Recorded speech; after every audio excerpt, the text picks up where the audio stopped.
માટે મહાપ્રભુજી એમ આજ્ઞા કરે છે કે સેવા જો આપણાથી સમર્પણપૂર્વક ઘરની અંદર નિર્વાહ થઈ શકે તો જ ભગવત સેવા કરવી જોઈએ. એની અંદર પણ બાધક તત્વો અને પ્રતિબંધકો ન હોય. વિક્ષેપાદ અથવા અશક્ત્યા પ્રતિબંધાદ અપિક્વચિત અતિ આગ્રહ પ્રવેશે ચ પરપીડાદિ સંભવે.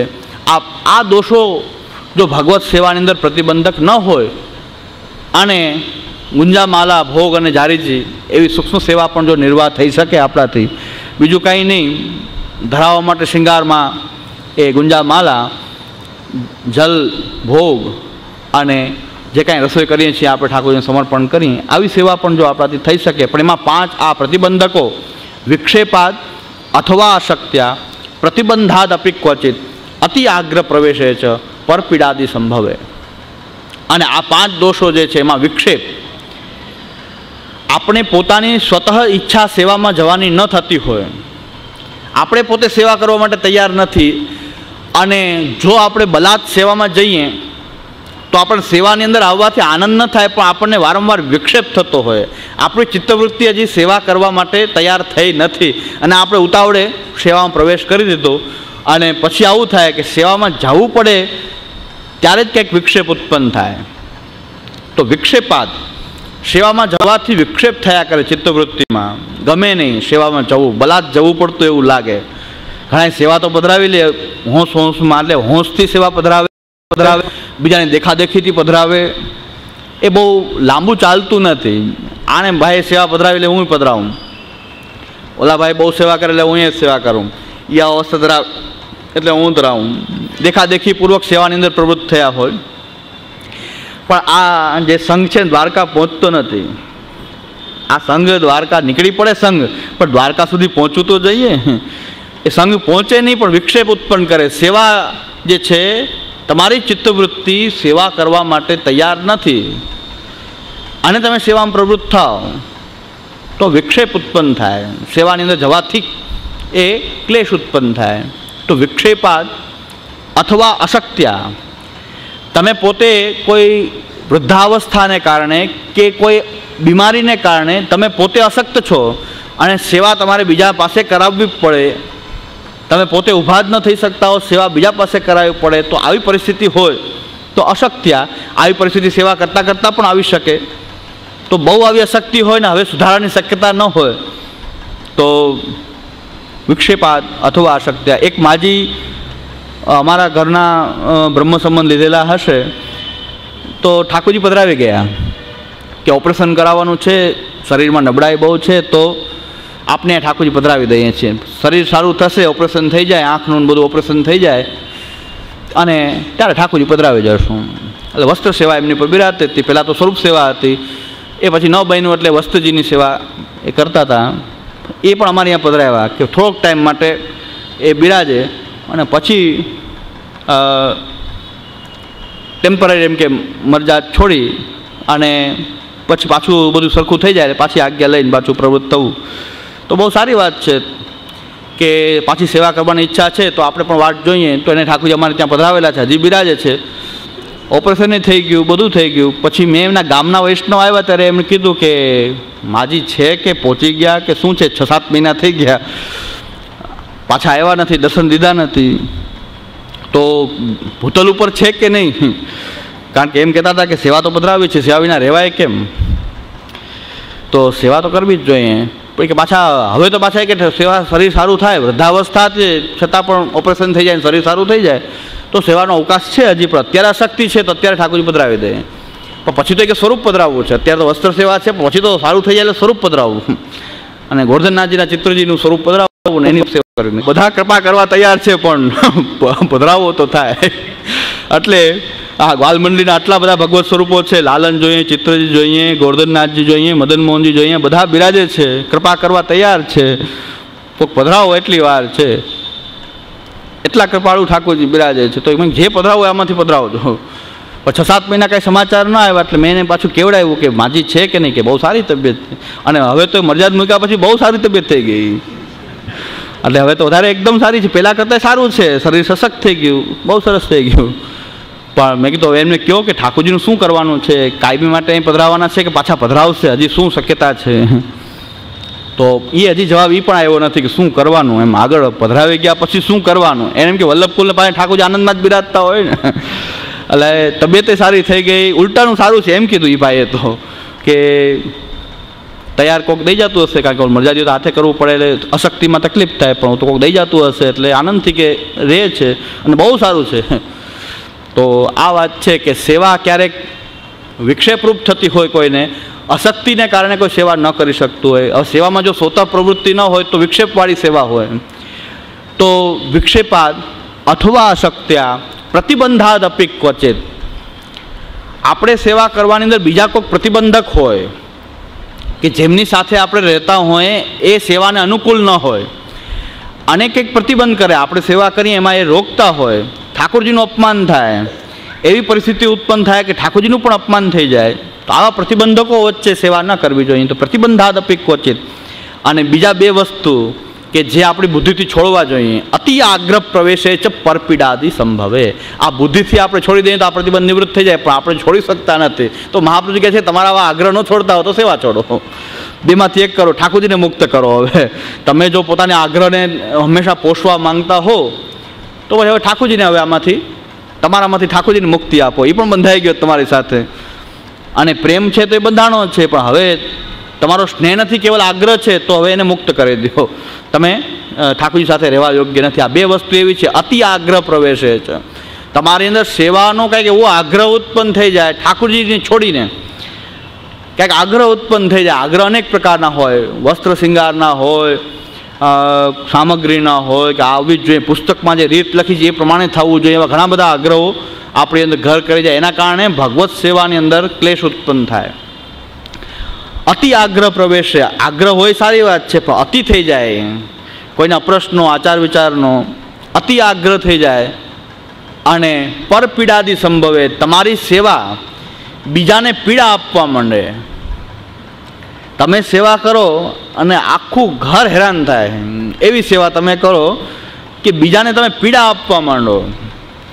અને તમારું ઘરમાં ચાલતું હોય તો બધાએ તમારા કારણે બધાને સેવામાં જોડાવવું પડે, બધાને સેવામાં જોડાવવું પડે, બધાને ફરજિયાત મેનમાં રહેવું પડે, કારણ કે તમે બધાને ચલાવતા હો આખા ઘરને.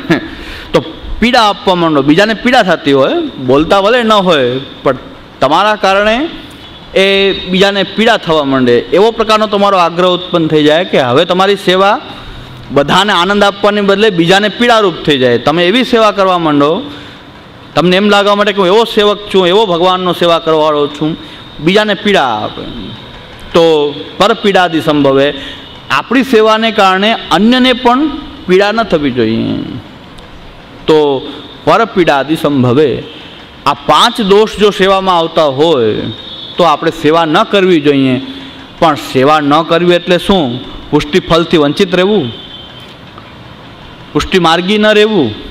હજી કોઈ પુષ્ટિ માર્ગી રહેવાનો અવકાશ શું? સેવા ન હોય તો ઘણા તો લડી ઝઘડીને સેવા કરે, ઘરમાં ક્લેશ થાય તો એ સેવા કરે, બીજાને પીડા આપીને સેવા કરે, તો આખા ઘરને પીડા આપે. સેવા કરવાને કારણે આખા ઘરને પીડારૂપ થઈ જાય, છતાં સેવા છોડે નહીં, સેવા કર્યા કરે. આપણે એમ થાય કે કેવી સેવા કરે છે, કેવો સેવાનો આગ્રહ છે. શું મહાપ્રભુજી કહે છે કે આવો સેવાનો આગ્રહ જે છે એ યોગ્ય નથી. તો પરપીડાદિ સંભવે. પણ મહાપ્રભુજી કહે છે કે સેવાની અંદર પ્રતિબંધકો હોય તો તમે પુષ્ટિમાર્ગી જીવન છોડી ન શકો. સેવા છોડો, સેવા ન કરો, સેવા ન થઈ શકે, પણ તમારી અંદર જે પુષ્ટિ ભક્તિ બીજ ભાવ જે છે એને વધારવાનો, એને પોષિત કરવાનો, એની ફલરૂપતાનો અનુભવ કરવાનો જે માર્ગ જે છે આપણે છોડવો જોઈએ નહીં. તો હવે સેવા વગર આપણે એમ થાય કે સેવા ન કરીએ તો શું કરવું? તો એની માટે મહાપ્રભુજી કહે છે કે જે સેવા ન કરી શકે એ ભગવાનના ગુણોનું ગાન કરે. ગુણગાને સુખાવાપ્તિર ગોવિંદસ્ય પ્રજાયતે યથાર્થા સુખાદિનામ નૈવાત્મને કુતોન્યતા. ભગવાનના ગુણનું ગાન એવું છે કે ભગવાનના ગુણ અને ભગવાનનું સ્વરૂપ એની વચ્ચે કોઈ ભેદ નથી. જ્યારે સેવાની અંદર પ્રતિબંધકો દેખાય ત્યારે આપણે માનવું જોઈએ કે ભગવાન સ્વરૂપ દ્વારા મળવા નથી ઈચ્છતો, પણ ગુણ દ્વારા મળવા ઈચ્છે છે. ગુણગાને સુખાવાપ્તિર ગોવિંદસ્ય પ્રજાયતે યથાર્થતા સુખાદિનામ નૈવાત્મને કુતોન્યતા. ભગવાનના ગુણગાનની અંદર એટલો આનંદ સમાયેલો છે કે આનંદની ગણના કરીએ તો ઉદાહરણ આપે છે કે સુખદેવજી જેવાને પોતાના આત્માના આત્મચિંતનમાં પોતાના આત્માના આનંદ જેટલો અનુભવ નથી થતો એટલો ભક્તોને ભગવાનના ગુણગાન કરવામાં અનુભવ થાય છે, એટલો આનંદનો અનુભવ થાય છે. ગુણગાને સુખાવાપ્તિર ગોવિંદસ્ય પ્રજાયતે યથા તથા સુખાદિનામ નૈવાત્મને કુતોન્યતા. તો પછી બીજાની શું વાત કરી? સુખદેવજી જેવાને પોતાના આત્માની અંદર જે રહેલો આનંદ જે છે એને એ આનંદની અનુભૂતિ જે છે એના કરતાં પણ ભક્તોને ભગવાનના ગુણગાનની અંદર આનંદ પ્રાપ્ત થાય છે. તો બીજાની શું વાત કરવી? સુખદેવજી જેવાના આનંદ કરતાં પણ ભક્તોનો ગુણગાનનો આનંદ જે છે એ શ્રેષ્ઠ છે, ઊંચો છે. તો પછી બીજા સામાન્ય આનંદની તો શું વાત કરવી? ગુણગાન એ સુખાવાપ્તિ. એવો ગુણગાનનું મહત્ત્વ જે છે પુષ્ટિ માર્ગમાં છે કે ભગવાનના ગુણ અને ભગવાનના સ્વરૂપમાં અભેદ છે. જે રૂપ છે એવું જ ભગવાનના ગુણો છે. જેટલું ભગવાનનું રૂપ સામર્થ્ય છે એવું જ એનું ગુણ સામર્થ્ય છે. તો જ્યારે ભગવાનના સ્વરૂપ સેવાનો અવકાશ આપણા જીવનમાં નથી, અત્યારે ભવિષ્યમાં થઈ શકે એવું નથી, પણ જ્યારે સેવાનો અવકાશ નથી ત્યારે શું આપણે એમને બહિર્મુખ જીવન જીવવું, ભગવાનથી વિમુખ થઈને રહેવું? કઈ રીતે જીવનયાપન કરવું જેથી કરીને ભક્તિ બીજ જે છે એને પોષણ પ્રાપ્ત થાય અને ભક્તિ બીજનો વિકાસ થાય? તો બીજ ભાવ જો પુષ્ટિ ભક્તિનો અંદર જો ભરેલો છે તો પછી એ ભાવ અંદર રહેલો જે ભાવ જે છે કદાચ સેવા રૂપમાં વ્યક્ત ન થતો હોય એનો અનુભવ તો એ કથા દ્વારા વ્યક્ત થવો જોઈએ. ભગવાનમાં જે સ્નેહ છે એ સેવા દ્વારા વ્યક્ત થાય છે. સ્વરૂપ સેવાની અંદર ગુણગાનની અંદર પણ ભગવાન પ્રત્યેનો જે સ્નેહ છે ભગવાનના ગુણોનું ગાન કરીને એ સ્નેહની અભિવ્યક્તિ કરવામાં આવે છે.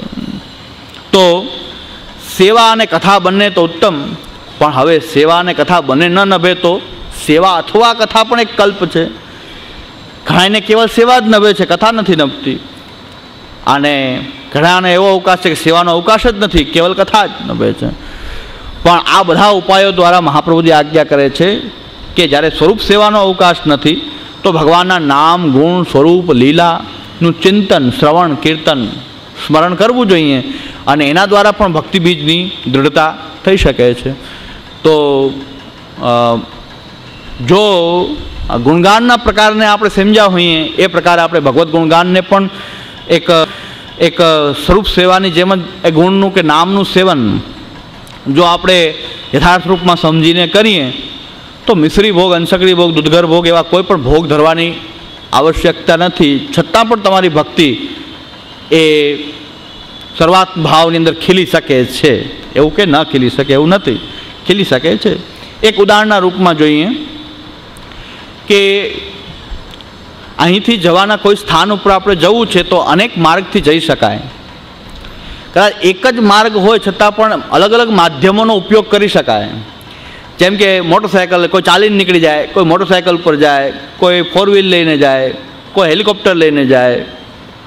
તો બધાએ પહોંચવાના તો એક જ જગ્યાએ છે પણ અલગ અલગ માધ્યમનો ઉપયોગ કરીને જાય છે. એની પાસે જે સાધન અવેલેબલ છે, જે સાધન એને પ્રાપ્ત છે એ સાધનનો ઉપયોગ કરીને એ પોતાની યાત્રા શરૂ કરી દે છે. ઘણીવાર એવું બને કે આપણને એમ થાય કે પ્લેનવાળો જ પહેલાં પહોંચે ને, જેની પાસે પ્લેન કે હેલિકોપ્ટર હોય એ વ્યક્તિ પહેલાં પહોંચે, ફોર વ્હીલરવાળો એના પછી પહોંચે, ચાલોવાળો સૌથી છેલ્લે જ પહોંચવાનો છે, નક્કી છે. તો આપણે એમ સમજી લઈએ કે સેવાવાળો જે છે, કદાચ સેવા અને કથા કરવાવાળા, આપણે માની લઈએ કે હેલિકોપ્ટર કે પ્લેન જેવા સાધનમાં બેસીને જાય છે, એનાથી કથા કરી રહ્યો છે, એ કદાચ ફોર વ્હીલરવાળા જેવો છે, અને શરણાગતિવાળો ચાલીને નીકળી પડે છે કે આપણી પાસે કાંઈ નથી, સેવા ને કથા કાંઈ નહીં, શ્રી કૃષ્ણ શરણમ, શ્રી કૃષ્ણ શરણમ, ચાલવા માંડો, બીજું કાંઈ વાત નહીં. તો શ્રી કૃષ્ણ શરણમ, શ્રી કૃષ્ણ. કેટલાક પાછા એવી ન કરે, શ્રી કૃષ્ણ શરણમ ન કરે, ખાલી દૈન્ય કરતા હોય, ખાલી રોયા કરતા હોય, અમારાથી કાંઈ બનતું નથી. જીવ શું કરી શકે? હા, જીવ શું કરી શકે? જીવ ખાલી ઢેફલા ખાય, ફોનતાર ખાય, એ ખાઈ શકે. અરે દયારામભાઈ કીધું છે, હું નથી કહેતો, મારી વાણી ખરાબ છે પાછી.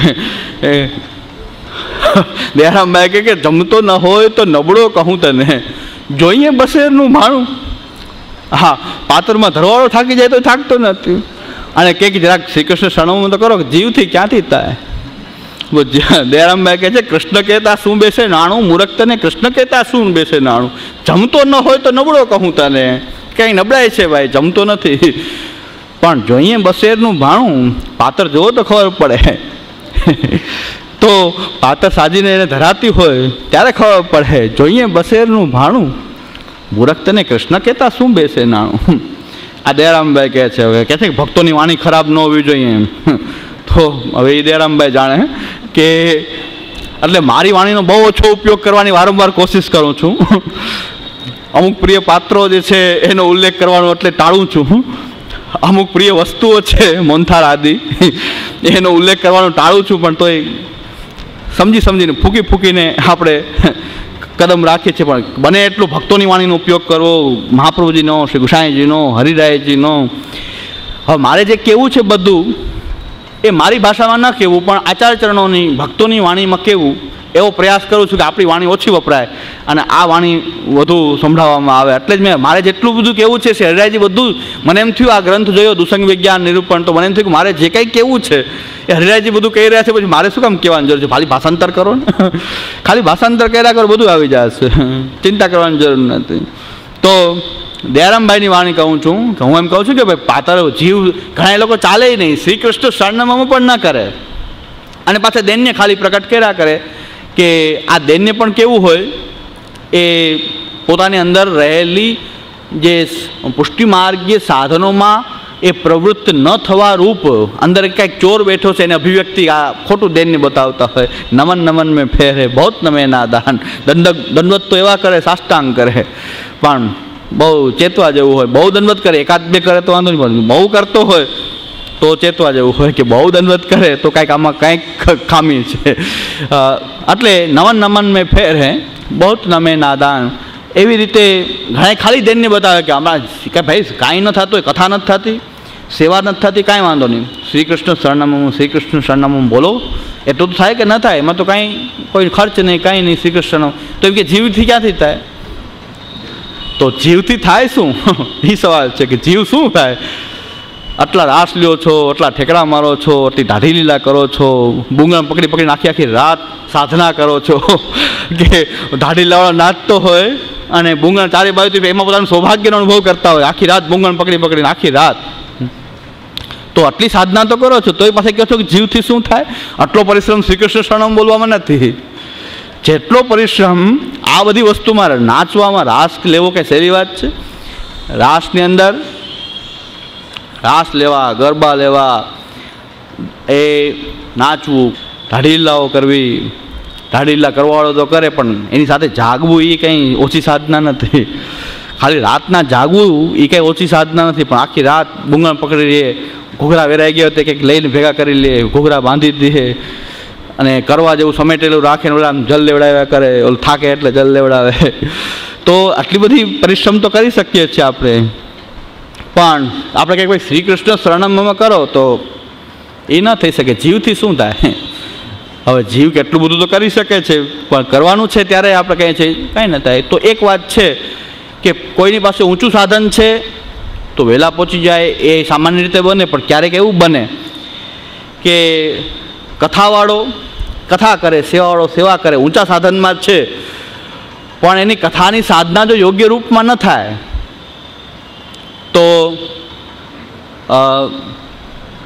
તો તે અટકી જશે, ઊંધા રસ્તે ચડી જશે. સેવાની સાધના કરતો હોય પણ સેવા પણ યોગ્ય રૂપમાં આચાર્યચરણ જેમ આજ્ઞા કરે એમ ન કરે તો સેવા પણ યોગ્ય સ્થાને પહોંચાડશે નહીં. આચાર્યચરણની વાણી, શ્રી આચાર્યચરણનો સિદ્ધાંત એટલો બધો જરૂરી છે કે એ પ્રમાણે સેવા કરીએ તો જ આપણે યોગ્ય જગ્યાએ પહોંચીએ. પ્લેન મળી ગયો એટલે અરખાઈ ન જવાય કે આપણે તો પ્લેનમાં બેસી ગયા. એ ખાસા સેવકીને આચાર વિચાર અનસકરી સખડીને દૂધગર હાથ આમ રાખી રાખીને ફરીએ, એમાં કંઈ ફૂલાઈ ન જવાય. સાધન મળી ગયા છે ઉત્તમ. હા, તો આવડી જાય, હાથની મુઠ્ઠી બાંધીને ફરવું આમ બધા એ બધું જલ્દી આવડી જાય આપણને, પણ એનાથી કંઈ અરખાવાની આવશ્યકતા નથી. અને એવું કદાચ ન મળે સામર્થ્ય સેવા કરવાનું અને કોઈ કથા કરવા માંડે, એ કથા પણ જો આચાર્યચરણે બોધ કરેલી એ પ્રમાણે ન કરે તો કથા પણ એને યોગ્ય જગ્યાએ લઈ નહીં જાય. પણ કદાચ શ્રી કૃષ્ણ શરણમ કરનારો બધેથી બચીને ખાલી શ્રી કૃષ્ણ શરણમ કર્યા કરે તો કદાચ ઓલા બેથી કદાચ આગળ નીકળી જાય. આ માર્ગ ઉપર ચાલવાની પદ્ધતિઓ તો પ્લેન છે, ઊંચું સાધન છે, પણ એમાં જો ખોટકો આવે, એમાં જો કાંઈ એક્સિડન્ટ થાય તો સાવ પૂરું થઈ જાય. ગિરિરાજ કે જે ફ્રેક્ચર કાંઈ ન હોય, સીધું માલા પિરામિડ થાય. પ્લેનમાંથી પડ્યો, એક્સિડન્ટ થયો, પછી એમને કહે કે કેટલુંક લાગ્યું, હવે કાંઈ બચ્યું હોય તો લાગે ને, બધું ભસ્મીભૂત થઈ જાય. પ્લેન પડે પછી શું બાકી રહે? અરે સેવા માર્ગ ઉપર ચાલનારો હાથ મુઠ્ઠી રાખીને ફરવાવાળો જો પડે, ગિરિરાજ કે જે માલા પિરામિડ, પછી બીજો કોઈ અવકાશ નથી. એ પડે ભક્તિ ભાવે તો તીરસ્થો યથા દુષ્ટે સ્વકર્મ ભી અન્યથા ભાવ માપન્ન તસ્માત સ્થાનાત નશ્યતે. આરૂઢ પતિત થઈને ઉપર ચડેલો જો પડે પછી એમાં કાંઈ બાકી ના રહે. કથાવાળો આપણે માને કદાચ એની પાસે 4 વ્હીલર જેવું એનું સાધન હાથમાં આવી ગયું છે, 4 વ્હીલર લઈને જાય છે, પણ એમાં પંચર પડે, કાંઈક એમાં એન્જિન બગડે અને એ અટકી જાય તો એ પંચર શાંતો હોય ને એન્જિન રિપેર કરાવતો હોય, કોઈક વાહનની અંદર બાંધે, ક્યાંક લઈ જાય, ગેરેજમાં ઊભા. અમારા એક પિતરાઈ ભાઈ છે, અમે બે નાથદ્વારાથી સાથે નીકળ્યા. હવે એમની ગાડીની ઝડપ 140 ને 120થી નીચે ગાડી ચાલે નહીં. એટલે અમે તો વિનંતી કરી કે ભાઈ અમે નહીં ચાલી શકીએ, આપ પહેલાં પહોંચશો, અમદાવાદ ભેગા થશું આપણે. એ અમદાવાદ આપણે ભેગા થશું, બાકી આપની સાથે એ અમે ન ચાલી શકીએ. કૌવા ચલા હંસકી ચાલ, એ 120ની 140ની સ્પીડે ગાડી ચાલે. એટલે આ તો મેં ક્યારે ક્યાં પહોંચી જશે આપણાથી. આપણે 70-80 ઉપર ચાલતા હોય, સાધારણ રીતે ગાડી ચલાવતા હોય, એટલે આપણે શાંતિથી જવું, એને પહોંચવું હોય તો ભલે પહોંચે. નાથદ્વારામાં બે સાથે હતા, નીકળ્યા અહીંયાથી સાથે, તો મેં કીધું એ તો ક્યાં ને ક્યાં પહોંચી જાય, આપણે એને પહોંચાય નહીં. એટલે અમે તો ઉદયપુરના આગળ રસ્તો પાર કરીને આગળ આમ નીકળ્યા, રાજસ્થાનની બોર્ડર પાસે પહોંચ્યા. પછી મેં ફોન લગાવ્યો કે આપ ક્યાં પહોંચ્યા? કે હું ઉદયપુરમાં છું. ગાડી કે ડિવાઈડરમાં ચડાવી દીધી. હવે ડિવાઈડરમાં ગાડી ચડાવી અને હું અંદર ચલાવતો હતો અને 2-3 વૈષ્ણવ હતા, એમાં 2-3 જણાને લાગી ગયું. એટલે એને દવાખાને ભેગા કર્યા હોય પાટાપિંડી કરવા માટે. અને હું અહીં ગેરેજમાં ગાડીને કોઈકની વાહનની યારે બાંધીને ગેરેજમાં આવ્યો છું ને હજી એમાં પડ્યા છીએ. સ્પીડ સારી, વાહન સારું, પણ ઓછી સ્પીડવાળા અમે આગળ નીકળી ગયા. અમે તો રાજસ્થાનની બોર્ડર પાર કરીને પછી પૂછ્યું કે આપ ક્યાં છો? કે અમે હજી ઉદયપુરમાં પાછા ગયા છીએ, રિટર્ન પાછા. ઉદયપુર તો બાયપાસ નીકળી જવાનું હોય, પણ છતાં ઉદયપુરમાં અંદર જવું પડ્યું. શું કામ? કે ગાડી બગડી, ડિવાઈડર ઉપર ચડી ગઈ.